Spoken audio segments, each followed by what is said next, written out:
This episode is sponsored by Walk and Talk with Avalon podcast. Mindful motivation, everyday inspiration. Hi, I'm Christina of Seam Off Entertainment. You never know where life can take you. And I wish you health, wealth, and especially happiness. Enjoy this next episode. Hi, I'm Christina, and I want to welcome you to this episode of Health, Wealth, and Happiness. Our next guest is a friend of mine for over a decade. We literally bumped into each other at a dance fitness class. She has worked for the federal government in the Washington, D.C. area. She has an amazingly close-knit family and friends. And when you can't find her, she's off in the Caribbean somewhere. Our next guest is Angela. Hi, everyone. Nice to be on Christina's broadcast today. I'm so happy to have you here today. Angela, tell everybody a little bit about what you did. You have retired happily now, but tell us a little bit about what you did. I worked several jobs before. I started finance because, of course, your mom says, oh, you need to do something finance or whatever, something that's going to make some money for you. So I got tired of that. My passion was more helping people. So I got trained in doing mediations, being like an advocate for other people. So I started as a mediator, ADR specialist, whereas that in the federal government, I started helping people solve problems. Most of them were workplace disputes. Okay, so that's what I would do on a regular.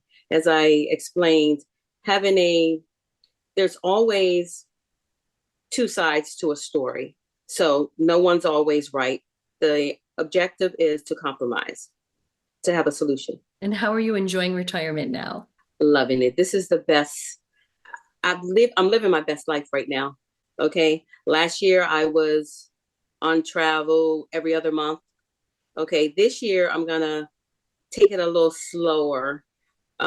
Because I have a granddaughter that dances, so I need to be there to support her. But I am traveling. As a matter of fact, I'm going to the Caribbean on the 17th for a week. So I'll be gone for a week. So like I said, if you can't find Angela, she's gone somewhere. Definitely traveling somewhere.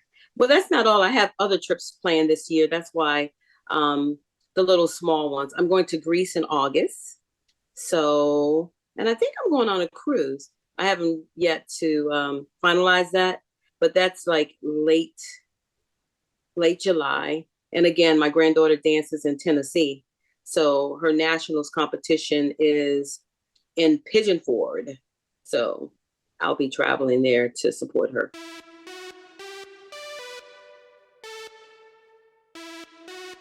Angela's health word is determination. Tell us about what determination means to you. Determine that you're going to do everything you can to be healthy, to live your best life, to be your own advocate, like I said, as far as going to the doctors, eating right, fitness, whatever you can do to live as long as you can, as far as determination, sticking on a regimen. Okay, if that means changing your eating habits, changing your diet, going to the gym, not going to the gym, doing things at home, house-wise, home exercise. What have influences been on in your health journey? Has it been something in particular in your life, other people? What has influenced this determination? Myself. It's not really a person. I want to be healthy. I want to be able to take care of myself. And if that means I have to travel and just leave things aside, then that's it. My parents, my mom wasn't as healthy. She died of dementia. Not saying that that's not hereditary. It's a possibility, but I'm praying that it's not. Trying to do the best that I can do. My dad, he's pretty healthy. He has a minor disease, but that's an artery disease. But otherwise, he's healthy. and he'll be 90 this year. So hopefully I can live to be 90 and just live to be 90. Like I said, enjoy my grandkids. So being around them is definitely determination to make my health to be the best, to be for them. Was there ever a time that you had to overcome a challenge when you realized, you know what, I'm not living my best life. I'm not as healthy or as happy as I could be? I think we fight with ourselves every day about that, especially when we are indulging in things. So we can still be healthy and not indulge in it. I'm not the type I'm saying, oh, I don't want that chip. I might not eat that chip today, but if I really want that chip down the line, I'm going to eat that chip. That doesn't make me unhealthy. That's just making me still determined that I'm conscious of what I'm doing to that point. So do you have any daily practices or things that when you wake up in the morning, you're motivated that you have to do for you? I stretch, release my mind. I kind of like meditate. I meditate. Sometimes I put on, okay, I like gospel music. And sometimes I may put on gospel music. And sometimes I may just put on fast African music. You know what I mean? Just something to just regiment, just thinking, because when I do the fast music, okay, I think I'm on the island, I'm on the beach, just relaxing, just watching the waves, the ocean. But every morning I actually stretch. I do stretch every morning and meditate. I can relate to that. My favorite time is waking up and doing my 10 to 15 minutes. That's it. It's my gifted time to me of my yoga. Yeah. It's my time, and it sets my tone and makes me feel happy. And it's funny when you're talking about music, I love my steel drum music to put me in that vacation mode. Oh, okay. It doesn't matter where Mm-hmm. I got the right music on. It makes it go so much smoother. Yes, definitely. It's something about music. Music, it just does something to your soul. In your life, because I know you really have taken care of the health of others, whether it's physical, mental, emotional. You're somebody who's always there for somebody. And how you do it is beyond me. I mean, you're such an amazing. I don't know myself. But is there advice for somebody who's that constant giver that you would give to somebody else, of somebody who you find is like you, that constantly can be there, constantly can hand out, and who wants to live a determined best life for themselves? It has to be something that you feel, because when I do it, it's it's not it's not a thought, it's natural. It comes natural. I get the gratification of doing it naturally, knowing that someone appreciates what I'm doing for them. Funny, I was always thinking that I needed someone to do something. Why don't I have anybody to do something for me? Okay. But when it falls down, they are doing something for me because I'm getting the gratitude that they appreciate what I'm doing for them. It's such an admirable quality that you have. And one of the things that I find fascinating about you as a human being, just so much love.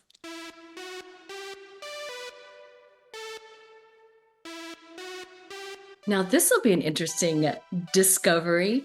Angela's wealth word is open-minded. Tell us more about what open-minded means to you and wealth.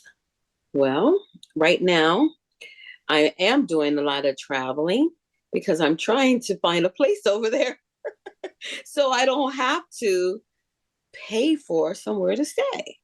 So it's like keeping your options open, keeping your um, resources open, um, finding people, networking with people, things like that, to try to figure out what's going to be the best options for you to be able to do this, because it has to be a way. I think there is a way that I can do this. So I'm trying to keep all my options open and suggestions and everything to try to get to the end result.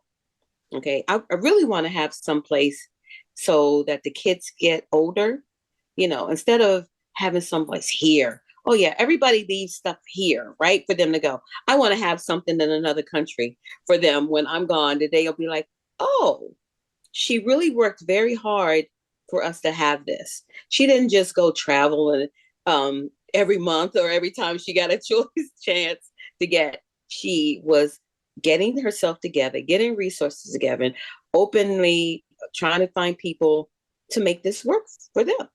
And you have been a generous person when it comes to living situation, being open-minded, and taking people into your own home when they needed a place to stay or needed something. Yes. You remember that, right? How many people I had to live with me until I decided, oh, I think I'll move in the city. It's only 1 bedroom. But if someone had to come, I would do that. Exactly. Because I do have, people who come out of town, where I sleep? On my couch, and I give them my bed. They're like, you don't have to give me your bed, but that's what I do. Yeah, of course. That is definitely you. So how do you measure this wealth with open-mindedness in your life, like from being a young person in the 20s on through your life into who you are now? Well, in my 20s, I didn't think like I'm thinking now. Well, I know my mom had instilled in always have something, but not really to pass on. She never really said, oh, you don't have to pass anything on, you know. And then when the older I got, it's not like I want to, I feel that you enjoy stuff now. Not saying that you won't enjoy it later, but I'm at the point where I'm working harder now so they can enjoy something of what I have, in the future. So part of your goal setting, I'm going to say, is helping your children, your grandchildren, your family as well, like helping them goal set. Yes. Yes, definitely.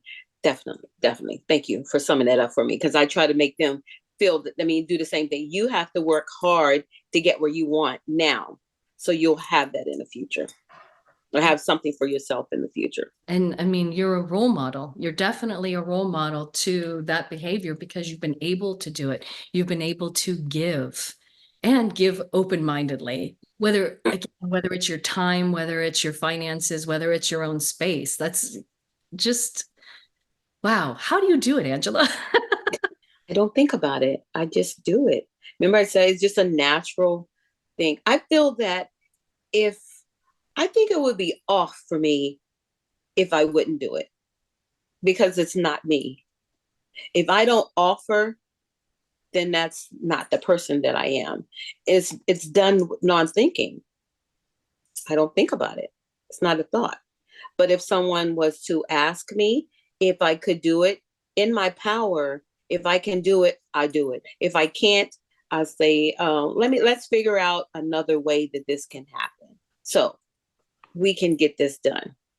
So that's showing them you need to figure out another way openly to be able to make things work for yourself. Are your siblings like this as well, or do they come to you for advice and help? No, my oldest sister we have similar personalities. We really do. We are both born under the Cancer sign. My birthday is the end of the month, June 30th. And she's, I want to say 2 weeks in July. So I'm almost close. So we're really, really close in how we think about life and how we react to our children and family. My youngest sister, not so much. And I don't know if because we're very close in age wise, we're like Chinese twins. We're like 11 months apart. Yeah. We're the same age for like 6 weeks when our birthdays come. Oh, wow. Yeah. Same age. We're nothing alike though. We're like night and day. So growing up, what do you think your parents' aspirations and goals were for you? My father was a very hard worker.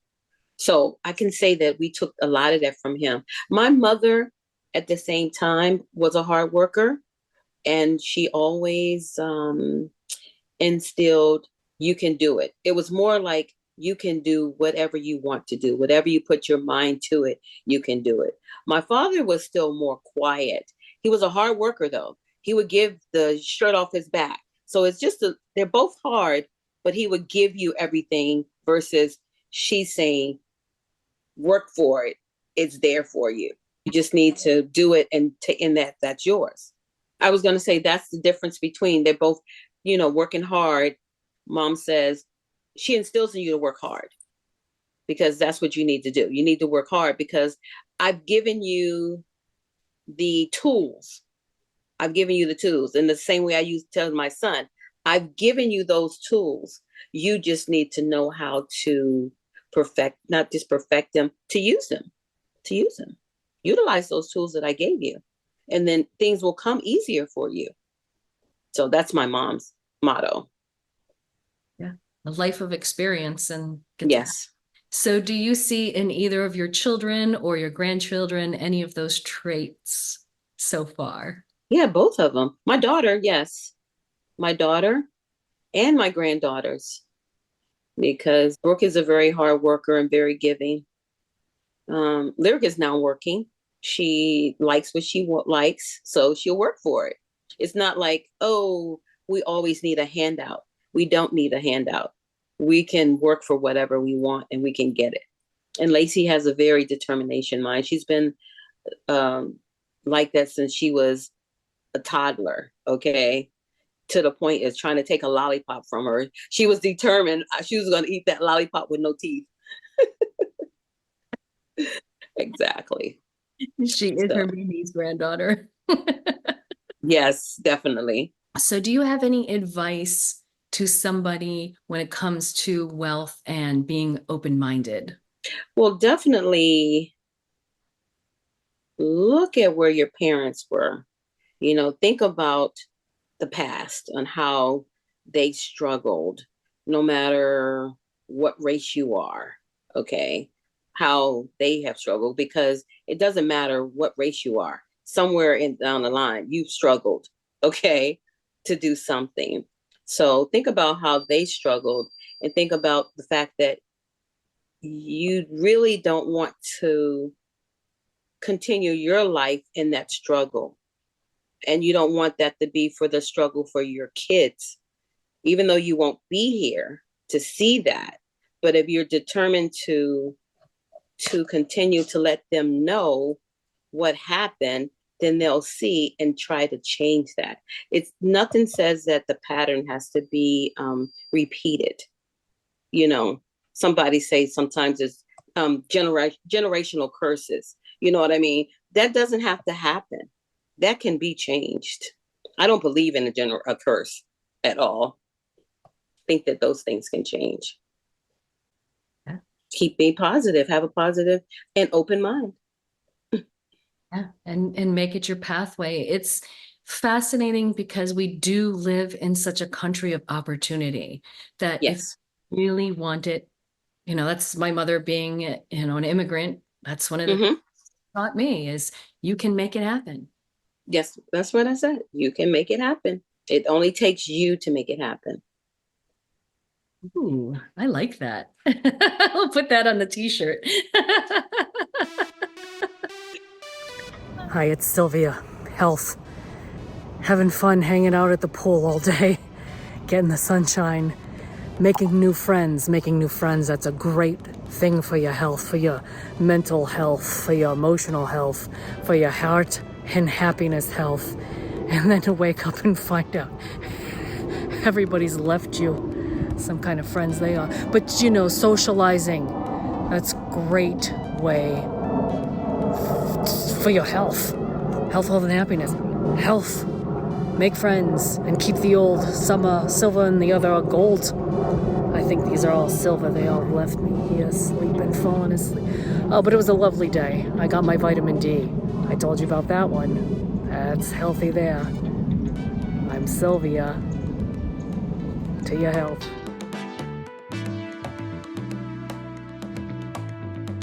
Angela's happiness word is one of my favorite happiness words, family. Angela, tell us a little bit about your family and your family dynamic. Wow. I think every conversation comes up. I'm a family person. So that's not a problem. I am next to the eldest out of 4 siblings. I have 2 children, a boy and a girl. I have 5 grandkids, 3 boys, 2 girls. The girls are who I'm the closest with because they're in the area. As my name is Angela, but they call me Mimi. My granddaughter, the oldest one, didn't say mommy, so she said Mimi. So at the time, I'm her second mom, so she started calling me Mimi. So of course, that's what I am to them, a Mimi, not their grandmother. I'm a Mimi. I see them on a regular. The oldest is 16, about to be 17, and the other oldest girl is 12, will be 13 very soon. She is a spitfire, okay? Really a spitfire. I don't know what else to call it but a spitfire, because she has the biggest personality, meaning that she could be up or down. There's no in between with her. No in between. She's either happy or sad, but she is the sweetest when she's happy. The sweetest. She is a very ambitious, outgoing young lady. She challenges herself a lot. She challenges herself. She always wants to be the best. So I see her bright future as being the best. I'm not going to take anything any less. I see that. You know, sometimes I know there are millions and millions of kids out there. She's a dancer, by the way. She is a dancer with, you know, different types of dances. So I just see that in her future, to become a dancer, maybe, or even makeup, something she's going to be out there in the world doing. My daughter is a good mom. Okay, she does whatever she can do for her kids. Matter of fact, more so spoiled, I say, because she overdoes it. She overdoes it for the girls. Okay, but they do appreciate it. They're not spoiled to the point where they're bratty spoiled. They're spoiled to the point where they're loving spoiled. My son is a handful. No, my son has many talents that he doesn't, what do I want to say? The word is a jack of all trades, but then he doesn't focus totally on one because he can do them all. So I need him to get to stop and do that one as perfect as he can do them all. But otherwise, his health, he's good. He listens to whatever I say. I'm his backbone. So I let him know the truth about everything, and let him know that, again, use those tools that I gave you, because I'm not going to be here forever. And so you'll look back and you'll say or think that my mom taught me this. My mom said this. This what my mom would do under circumstances or situations. He's a baby, so he really does cherish my knowledge, or whatever I say to him, my words to him. That's basically, I summed it up about my kids. I'm really close to them, as I said. I see them on a regular. Holidays, without holidays, we spend a lot of time together. I love my kids. I think without my kids, there would be no me. And as a mother, I can say the same thing. Yeah. You learn from your children. I mean, Yeah. and it's something that you can't even begin to imagine if you become a mother, that I have so much to learn from this little being who's going to grow, and I have to watch all these stages. And Right. And each kid is different. So without the kids, you wouldn't be you to be able to do certain things that you do because their experiences make you a different person. so here's a question for you. When you have to balance personal time and your happiness with all the things that you do for your family, how do you do it? Do you make time for yourself first? Do you do things for them and then come back and make time for yourself? How do you balance? It depends because sometimes just doing things for them makes me happy. And then if I want to just do things myself, I say, I'm doing this myself. I'm going to be home. I just make the decision to either do this or do that. And again, being with them makes me happy. Sometimes doing things for myself makes me happy. I make it happen. Yeah, I just, especially being retired. But I think I even did a lot not being retired because I could remember when my grandkids were going to school close to me, I would leave work, hey, to go pick up my granddaughter from school.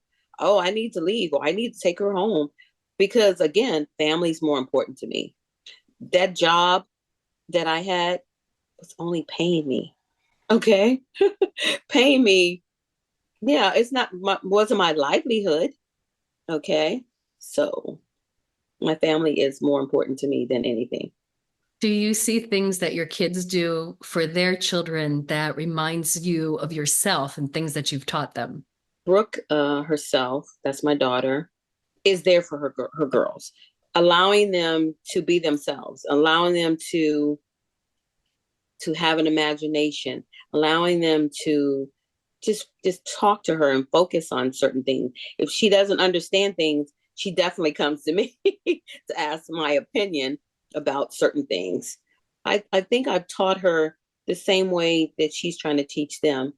Um, you're going to make mistakes along the way, but to alleviate some things, just think about the fact of what my mom taught me. I'm trying to teach you the same thing my mother taught me. As far as my son, he likes to make mistakes.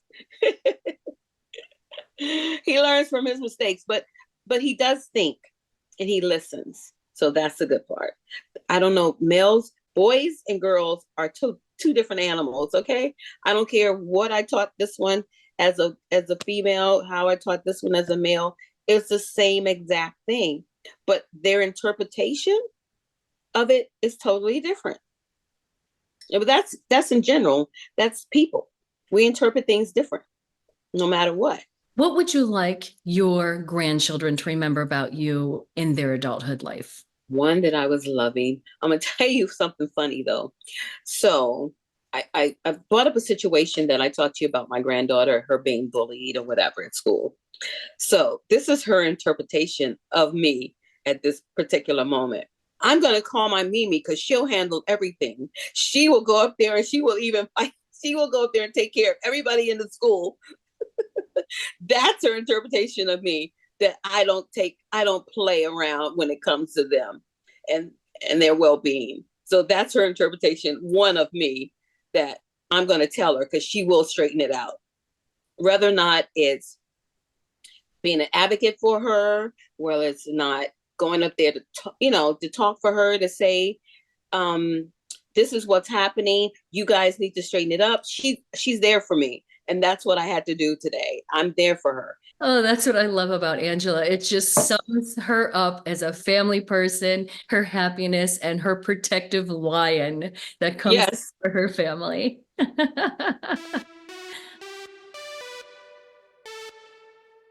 So, if you have to choose the gift of health, wealth, or happiness, which one would you choose and why? Happiness. I don't want to be on this earth and not be happy. I don't think I could live and not be happy.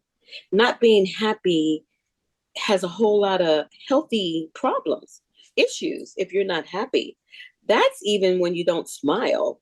Something about the endorphins.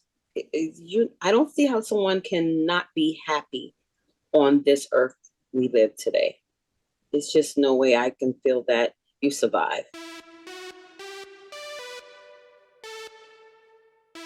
So we have a question from our previous guest. What does mental health mean to you? And how do you take care of your mental health? Well, mental health also, to me, deals with happiness. Because being stressed out about certain things that you have that are not in your control. Sometimes I don't want to think that happiness just makes everything go away. Happiness doesn't make everything go away. Okay, I do know that. I don't want to just be like, but happiness to me as a whole is just the only way to live. Whatever you have to, whatever situations you have to pick the best out of the situation and make it. So is there anything with the how do you take care of your mental health part? The only way I would take care of my mental health is to still sit down and try to meditate and talk it over. Write it down on a piece of paper, something. I mean, sometimes I feel funny. I'm going to say something that's funny. When I'm driving, I notice that I talk to the cars. You know, the drivers can't hear me. But when they're doing something crazy, as far as mentally, to get me situated where I'm going, I talk to the cars. I'm like, why are you sitting over here like this? Why are you in my lane? I talk to the cars. And I don't expect them to talk back. But it soothes my mental health that I'm getting where I'm going. And I just use that example of part of what I do. But as far as mentally, again, I meditate. I write things down. Truthfully, I even read the Bible sometimes, different verses, because some of the verses do mean something. I'm not saying everything in there is true, but somebody else wrote it. Somebody else could write something else that I had to read. It may help me, no matter what it is, to get through the day or to get through the year every day. It could be just something inspirational. Like I send out morning messages sometimes to people. The one time I had someone to send me something was going on with my phone. And I didn't send them an inspirational. They immediately called like a week or so ago because something was going on. I was changed phone. What happened? Are you okay? Da, da, da, da, da, because they were used to me sending them this message. So my subliminal message to them made them feel good. So that was good for me because it was a mental. So they were definitely waiting for those messages that they missed and thought something happened to me. But I do look forward to those messages from you in the morning. And I'm like, I wonder if Angela's up yet when I pick up my phone. And I only have a handful of people that are in my heart that I could just pull out that are there on a regular. It isn't the whole world. It's only a handful. Okay. So like you said, I make it a point to let them know that they'll never get out. They're not out of my heart. They're always in my heart. And if this is the way that I can show you, you're always in my heart. I'm lucky to be on that list. Thank you.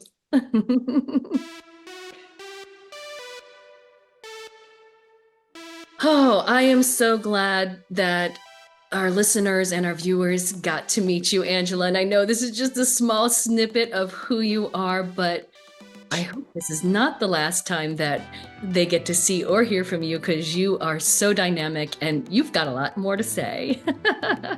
Definitely. So thank you for joining us today, and we'll see you again soon. All right. Thank you.